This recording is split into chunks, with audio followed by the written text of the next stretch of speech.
अस्सलाम वालेकुम दोस्तों, उम्मीद करता हूँ आप सब खैरियत से होंगे। आज मैं आपके लिए रिमको स्टेबलाइज़र की एक वीडियो लेकर आया हूँ।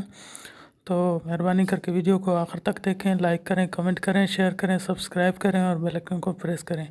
उससे ये हुआ कि हमारी हर नई आने वाली वीडियो आपको सबसे पहले मिलती रहेगी और आप उससे कुछ ना कुछ फ़ायदा हासिल करते रहेंगे। और वीडियो को लाजमन आखिर तक देखें। आखिर तक देखने से आपको इसके बारे में सब चीज़, हर फॉल्ट के बारे में मालूमात हासिल होगी। तो चलिए वीडियो को आगे बढ़ाते हैं और आपके साथ वीडियो शेयर करते हैं।